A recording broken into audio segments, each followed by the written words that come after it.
앞으로 우리와 함께하고 싶다면 구독, 좋아요, 알람 설정까지. 미래손 투자자 여러분, 보라의 우리 대량 난감 시리즈 또 한번 해볼게요. 포스코홀딩스 여러분이 또 분석해달라고 하셨죠. 대략 난감 시리즈는 또 주의점이 있잖아. 종토에 가면 안 된다. 여러분만 약속이에요. 여러분만 보시는 걸로. 대략 난감 시리즈는 종토에 가지 않는 걸로. 우리 대략 난감 시리즈 잔뜩 해볼게요. 우리가 계속 보고 있는 거 여러분이 혹시 궁금하실 수 있잖아요. 우리 구독자 여러분께서 휴일 잘 보내셨나요? 그러고 보니까 우리 휴일 때 영상 안 올라간 게 우리도 쉬었어요. 자, 그럼 이제 한번 대략 난감 두 번째 시리즈 포스코홀딩스에 대해서 한번 얘기를 해볼게요.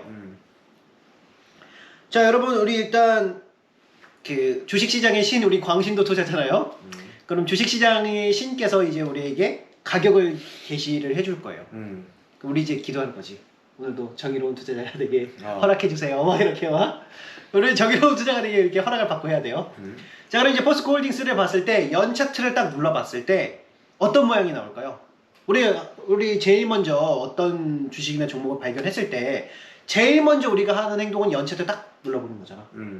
왜냐하면은 그 연차트를 봤을 때 매년 양봉이 이렇게 올라가는 모습을 보는 거, 특히 뭐 너무 많으면 이제 시간이 많이 지났다는 뜻이기도 하니까 뭐 2개 정도 있거나 아니면은 뭐 1개 있으면 조금 더 조심하겠죠. 왜냐하면은 그 적정 가격이 이제 하나밖에 없다는 거니까 한 2개 정도 있으면은 이제 뭐 하고, 그 다음에 이제 뭐 위대한 기업들이라고 보는 우리 기업들 같은 경우는 이게 수십 년 동안 서 있겠죠.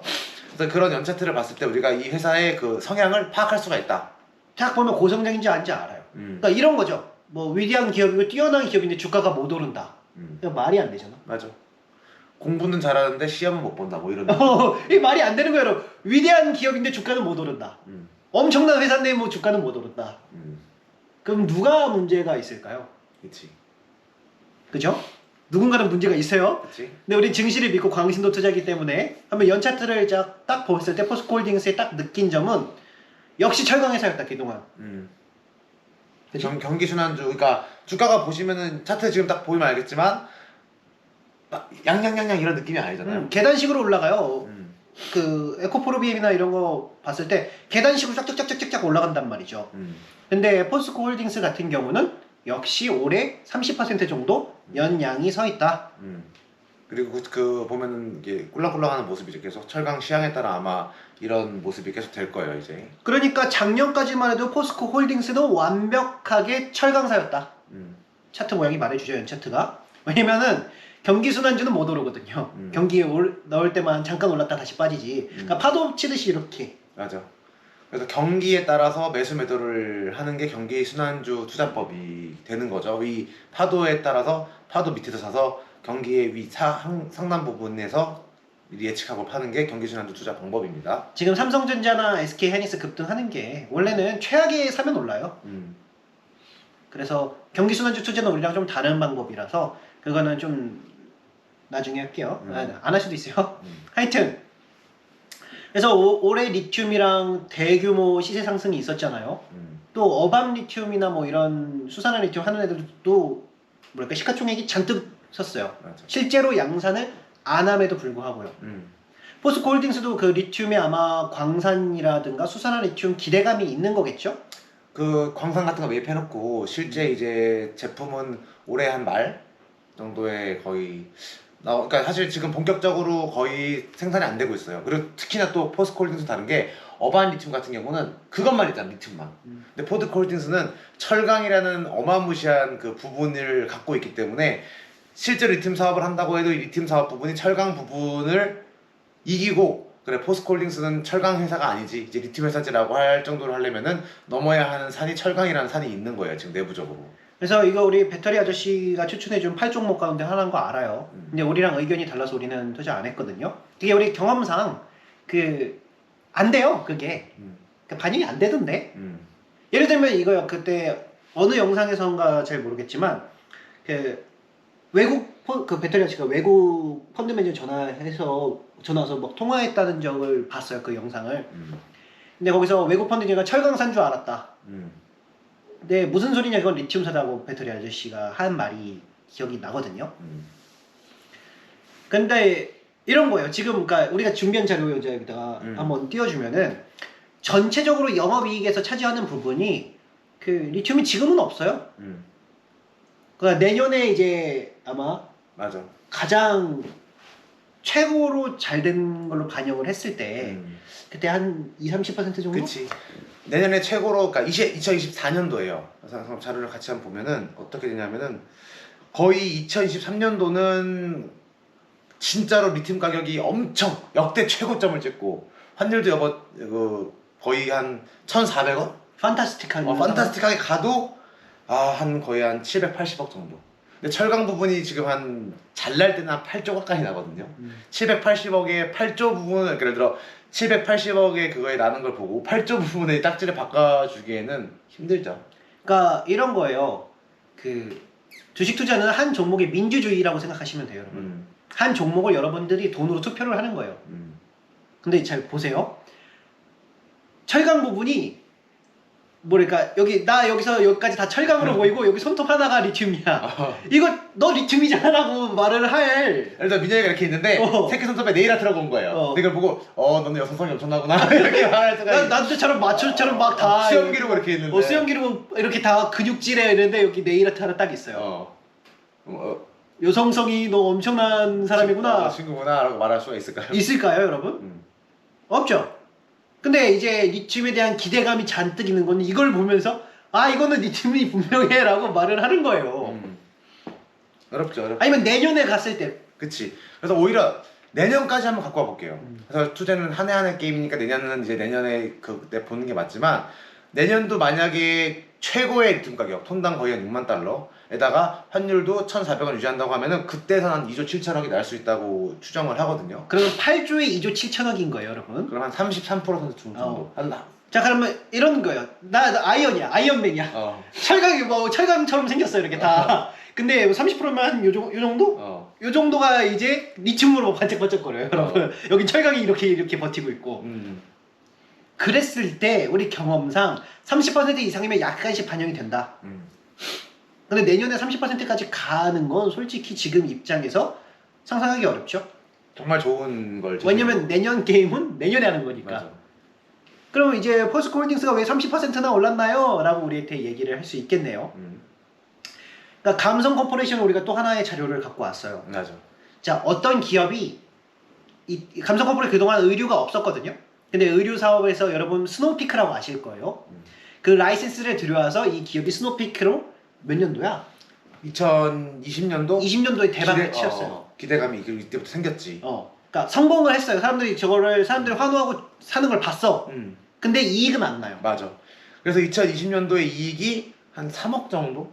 근데 주가는 엄청 올랐지. 엄청 올랐어요. 차트에서 보시다시피 주가는 2020년도부터 오르기 시작했어요. 그래서 2020년도에 3억인데 주가는 많이 올라서 퍼가 577이라는 숫자가 찍혔어요. 그럼 사람들이 이거 된다 하고 기대감으로 한 해 미리 쫙 올려버리는 경우가 있거든요. 그럼 이제 기대감으로 올랐으면 또 계속 기대감으로 못 가요. 그러니까 어떤 느낌이면 나 기대감이 딱 이렇게 했을 때 여기서 재무제표 한번 이렇게 펼쳐봐.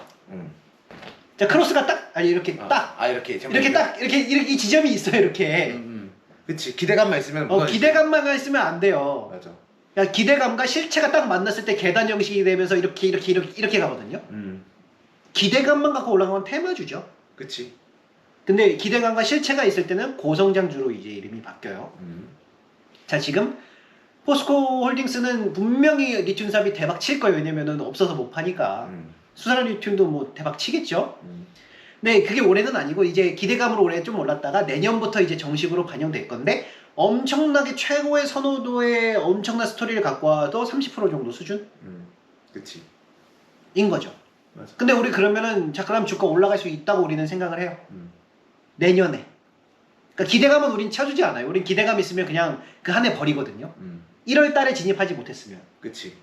그리고 또 하나가 그러면 기대감이 확실한데 왜 투자를 안 하나요? 라고 물어볼 수 있을 때 사실 기대감이 아까 말한 대로 재무제표와 크로스가 돼야 돼요. 그래서 실제 감성 코퍼레이션 같은 경우는 기대감이었지만 2021년도가 보면은 3억이었던 영업이익이 150억이 되거든요.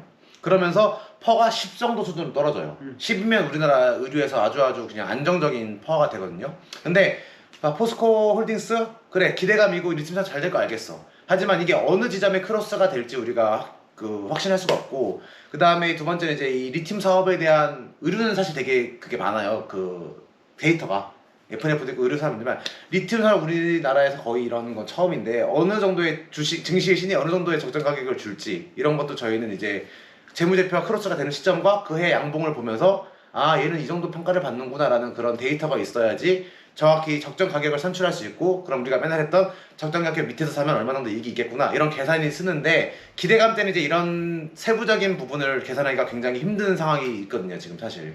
그리고 이게 포스코가 너무 커서 그 리튬 사업이 내년에 30% 돼도 우리가 정확히 이익에 맞춰서 가는 거 좀 좋아하거든요. 그러니까 예를 들면 이익이 30% 넣으면 주가 30% 올라가는 거 이런 걸 좋아하는데, 근데 경기 순환주 포스코가 뭐 8조가 또 4조로 주면 4조라는 이익이 없어지고 버리기 때문에 이게 되게 이익이 아마 들쭉날쭉할 거예요.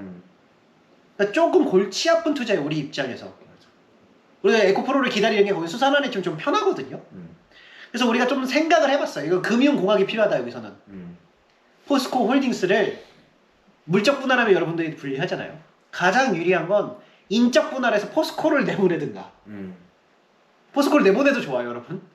그 경기순환주인이 철강을 아예 떼서 저쪽에 내보내거나 아니면 리튬 사업을 인적 분할해서 우리한테 나눠주거나.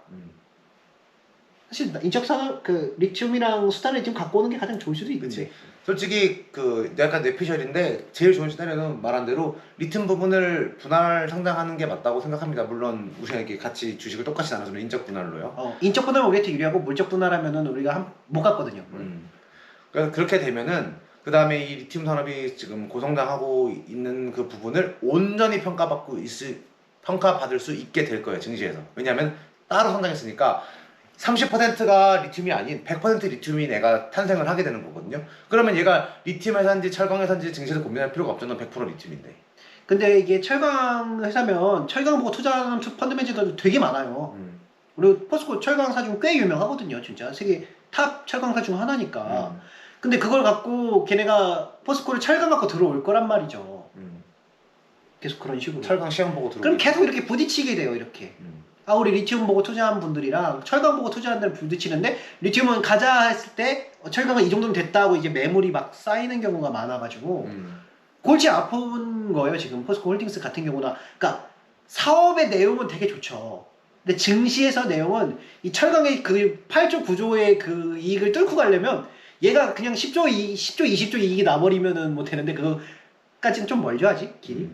최소한 한 내후년까지는 있어야 되지 않나 싶어요. 30%만 해도 진짜 많이 한 거거든요. 아, 진짜 많이 한 거. 그래서 우리가 굳이 포스코 홀딩스를 건드리지 않는 이유가 여기 있다. 연 차트만 보면 그냥 주식시장의 신께서 우리가 정의로운 투자자인지 아닌지 이제 알려줘요. 예. 맞아. 예, 신내림을 주거든요. 포스코 홀딩스는 철강이다. 이런 느낌으로 이렇게. 그리고 해보면 알아요 사실. 리튬이라고 생각하고 투자를 했을 때 계속 아마 반응이 다를 거예요. 주가의 반응이. 왜 안 올라가지? 왜 안 올라가지? 이렇게 될 수 있어요. 리튬 사업은 계속 잘 돼. 그다음에 뭐 글로벌 다른 리튬 사들은 주가가 올라가는데 포스코 홀딩스는 못 가는 모습이 아마 나올 확률이 아주 커요. 왜냐하면은 철강이라고 사람들이 보고 있기 때문에. 그래서 우리가 실제로 이런 거를 알아서 뭐 딱지라는 게 되게 중요하다고 계속 강조를 해드리는 거예요. 이 회사가 내 생각이 아닌 증시가 이 회사를 어떻게 생각하는지를 알고 있어야지 이게 발맞춰 투자할 수가 있다라는 거죠. 여러분들이 돈으로 그 펀드 엄청 큰 철강을 투자한 경기순환주 펀드를 밀어내야 되는 거예요 지금. 그거 꽤 클 텐데 그거. 그렇지. 그리고 실제로 철강 부분이 제일 큰 것도 사실이라서 막 4조에서 막 8조 요 사이가 철강인데 이거를 리튬 광산이 뭐 100조의 가치, 200조의 가치가 있다고 해도 당장 우리 수준에 떨어지는 게 별로 없으니까 지금 입장에서는. 내년 되면 또 모르겠네요. 내년에 막 철강이 8조인데 얘가 8조 나면 우리도 투자하겠죠? 반 정도 했으면. 비슷하게 갈 수 있다면. 근데 지금 입장에서는 조금 힘들고 내년도 내년 가봐야 되지 않을까 좀 생각이 들어요. 이거 되게 어렵죠? 어렵죠. 왜냐면 우리도 이런 실수를 많이 해서 예를 들면 우리 예전에 실수가 우리는 디스커버리 말고 MLB를 봤었는데 그 MLB 부분이 작았어요 되게. 맞아. 그 디스커버리가 크고. 그래서 국내 내수업체다라고 평가를 받았었는데 이게 한 절반 이상 넘어가니까 그 평가가 바뀌더라고요 이렇게. 그리고 중요한 사건이 있었던 게 디스커버리 국내 부분을 보고 들어온 투자자들이 전부 나가는 사건이 있었어요. 역성장했지. 그때 그 디스커버리가 롱패딩이 엄청 유행이었을 거거든요. 근데 그 롱패딩이 역성장하면서 주가가 엄청 폭락을 했어요. 근데 그때 어떻게 되는 거냐면은 그 디스커버리라고 FNF에 투자했던 투자자들이 나가는 모습이 보인 거거든요. 그럼 이제 그런 투자들이 나가고 MLB의 표를 들고 있던 사람만 남고 얘가 말한 대로 여기서 재무제표랑 크로스가 되면서 MLB가 실제로 중국에 진출도 잘하고 이익도 고성장하면서 MLB가 된 거죠. 이렇게 되는 게 아닌 이상은 계속 딱 쓰기가 힘들지. 그래서 우리가 어떤 회사를 봤을 때 사업부를 딱 봤을 때 주요 사업부라고 말을 해요. 어떤 게 지금 그 증시에서 어떻게 평가를 받고 있어 주요 사업부가 이렇게. 뭐 신사업부에 투자하고 싶은데 신사업부가 막 일어났는데 규모가 작아. 그러면 저건 됐다. 예를 들면 이런 거예요. 막 라이프로렌 엄청 큰 거였는데 경기선에 들어갔거든. 라이프로렌은 엄청 큰 건데 사실 요만한 신 브랜드가 되게 태어났어요. 막 이건 거의 평가를 못 받는다고 보시면 돼요. 맞아. 그래서 미국에서 하는 행동은 이걸 분사해버려요. 그냥. 맞아. 이게 굉장히 좋은 행동이에요. 어. 사실 이렇게 분사라는 게 우리나라에서 분사하면 자꾸 주주들한테 그래. GM. 그치. GM이 안에 전기차 사업부가 고성장이잖아요. 이제 GM 자동차는 엄청 큰 게 휘발유 전차가 대부분 있는데. GM 여러분 연차트를 눌러보면 절대 못 움직일걸요 그거? 근데 GM이 아마 이런 짓을 할 거예요. 어느 순간에 전기차가 자생하고 순이익이 나는 시점에 분사하는 행동을 할 거예요. 지금도 약간 둘이 좀 포드도 그렇고 나눠져 있어요. 그 사업부가 이렇게. 그러다가 얘네가 딱 하는 행동이 이제 배드 컴퍼니랑 이걸 분사해버리거든요. 이렇게. 그래서 GM 일렉트로닉 해가지고. GM 밀로팅이 날아가고 얘는 이렇게 딱 떨어져 버리고 이런 행동을 하거든요. 경기순환주에 놔두고. 그러니까 평가를 못 받아요. 우리는 GM이 막 그 잘 따라가고 있잖아요 지금. 전기차 되게 잘하고 있다. 험머도 막 나오고. 근데 안 움직여. 그럼 GM의 전기차를 폭스바겐의 전기차 뭐 GM의 전기차를 보고 투자한 분들은 이게 안 움직인단 말이죠. 근데 얘네들이 이제 금융공학적으로 나중에 적정이 됐을 때 딱 떼어놔서 분사 인적 분할로 딱 해주면 요건 날아가고 요건 떨어진다 이렇게. 맞아. 그러니까 이게 금융공학이라서 이거는 좀 해보시면 알아요. 이것도 해보시면 아는데 우리 많이 해봐서. 하고 그리고 사실 더 지금 아직 리튬 부분이 그리고 좀 작아서 사실 지금은 포스코 품에서 좀 지원을 받다가 그러니까 엄마의 뱃속에서 지원을 받다가 그래 또 있어. SK온도 있죠 여러분. SK이노베이션 정유 부분 이만큼 크고 SK온 주가 그러니까. 절대 못 올라가잖아요. 그러니까 안 되지. SK온만 있었으면 적자율도 올라갔을 거예요 기대감으로. 2020년도에 다 올라갔던 해에 근데 SK이노베이션 정유 부분이 엄청 크니까. LG화학도 있지 뭐 그러면. LG화학도 화학 부분이 크니까. 근데 LG화학은 다시 분석을 좀 해볼 수 있는 게 걔가 이익에서 그치. 양극재가 많이 차지하더라고요. 이 부분을 이제 해야 되는데 왜냐면 이게 이 분석을 왜 하냐면 딱지가 뭔지 알고 싶다라는 거예요. 사실 그리고 가장 간편한 거는 잘 모르겠다 싶으면 아까 제일 처음에 말했던 연차트 틀어보면은 차트 모양이 어떠냐에 따라서 얘 고성장의 평가를 받고 있네, 경기 순환도의 평가를 받고 있네라고 가장 직관적으로 좀 빨리 볼 수 있는 부분은 연차트 눌러보시는 것도 굉장히 좋은 방법입니다. 그리고 웬만하면 이런 복잡한 거 우리 선호하지 않아요. 맞아. 그러니까 머리를 막 이렇게 굴려서 이게 어떻게 평가될까 뭐 이렇게 고민하는 것보다 그냥 100배의 승률이 있으면 또 몰라. 근데 뭐 그렇지도 않고 그 어렵죠. 쉬운 게 좋아요. 쉬운 게 좋아요. 그 고민하 막 그 세상은 달라요. 세상은 막 수능은 어려운 거 문제 풀고 그러는 게 점수를 많이 주잖아요. 근데 투자의 세상에서는 어려운 거 문제 풀고 막 복잡해도 그렇게 이게 크지 않을 확률이 되게 커요. 오히려 명쾌하고 간단한 게 막 우리 경험상 쉬운 게임 하는 게 오히려 이익을 많이 주거든요. 근데 어렵고 복잡하고 막 이런 거 뛰어들면은 그 머리만 아프고 긴장만 되지 그 이게 그렇게 크지 않던데. 그렇지. 그리고 쉬운 문제를 풀어서 점수를 쌓아가는 게임이에요 투자는. 그러니까 쉬운 문제를 예를 들어 3점짜리여도 3점짜리 풀고 해서 점수를 쌓아가는 게임이지 수능처럼 배점이 100점 안에서 얼마나 내가 퍼센테이지를 얼마나 맞추냐의 게임이 아니고 점수를 좀 쌓아가는 거니까 계속 쉬운 문제만 계속 연달아 계속 맞추면은 이게 복리로 쌓아지는 게임입니다 투자는. 그래서 이게 약간 우리 수능이랑 이런 경험이 있잖아요. 막 토익도 그렇고 어려운 문제들을 막 많이 맞춰야지 뭔가 점수가 높고 그게 습관이 돼서 교육의 문제라고 좀 생각해요. 그게 습관이 돼서 투자에서도 어려운 거 막 풀려고 그러고 그냥 어려운 게 배점이 높다고 좀 생각하니까 그리고 배점이 높은 걸 한 번에 많이 보니까 신용미수 찍고 이게 좀 악순환이라고 우리는 좀 생각해요. 교육에 좀 안 좋은 이면 우리나라 교육에. 세상은 그렇지 않다. 세상은 쉬운 문제 풀어도 크게 온다 이렇게. 이거 우리만 하는 말이 아니에요. 버핏도 그러잖아. 낮은 허들만 넘는다고. 그러니까. 높은 허들을 넘을 필요가 없는 게 이 세상이라는 거죠. 그치 뭐 높은 돈들 뭐 굳이 굳이 야 높은 호들 넣어봤자 점수 똑같아. 막 이런 거죠. 낮은 애들만 계속 넣으면 돼요 90년 동안. 음. 그럼 워렌 버핏 돼 있는 거예요. 우리도 똑같이 그냥 솔직히 지금 입장에서 우리가 수산화 레티움 노려볼 수 있는 건 에코프로가 최고인데 우리가 전에 영상처럼 좀 기다리고 있다. 무고 더블로 갈지 이제. 무고- 에코프로 같은 경우는 천냥 기다리고 있다. 좀 그런 느낌이에요. 그리고 어반이나 걔네는 아직 사업이 실체화가 크로스가 안 됐고 기대감이고. 계속 우리도 지켜보고 있어요. 사실 우리도 그 엠버말인가 그 미국 애들도 조금 조사를 좀 해보고 있는데 뭐 내년 그러니까 나중에 조금 해드릴게요. 뭐 강복 리튬 뭐 이런 것들인데 사실 중국 업체 맞아. 정 건드리고 싶지가 않아요 지금. 지정학적 리스크도 있고 해서 중국은 웬만 건드리고 싶지 않고 뭐 좀 해볼까요? 여기까지 해볼까요? 또 뭐 LG 화학이나 뭐 코스모 신소재 뭐 이런 것도 궁금하신가요? 댓글에 달아주시면은 검토해볼게요. 검토해 보겠습니다. 지금 불편하시 우리가 불편하시 우리 마음이 어. 이걸 올리고 또 얼마나 마음이 불편해질지 또 배를 먹여야 되나 욕을 하나 오는 사람들한테 네, 우리끼리 비밀로 하고 우리끼리 보는 걸로 합시다. 여러분 우리 구독자를 위해서만 찍는 거니까 어. 막 괜히 막 하면은 욕만 먹어요 우리. 그러니까 괜히 막 포스콜린스 동수에 갔다가 이거 바로 전에 틀려간다 이러면은 안 돼. 그리고 이거 배터리 아저씨 추천 종목이라서 나 배터리 아저씨 완전 사랑해요. 맞아 패트리스야. 나 우리 투자하는 배터리 아저씨 기본적으로 그 근거를 두고 있거든요. 배터리 투자는. 근데 이거 8종목이고 그러니까. LG 화학이라고 요거에 대해서 좀 여러분만 꼭 아셨으면 좋겠네요. 투자해 우리끼리. 네. 여기까지 해볼까요? 해당을 바꾸는 여러분 오늘도 부탁드려요. 이렇게 화이팅! 미래에서 만나요. 안녕.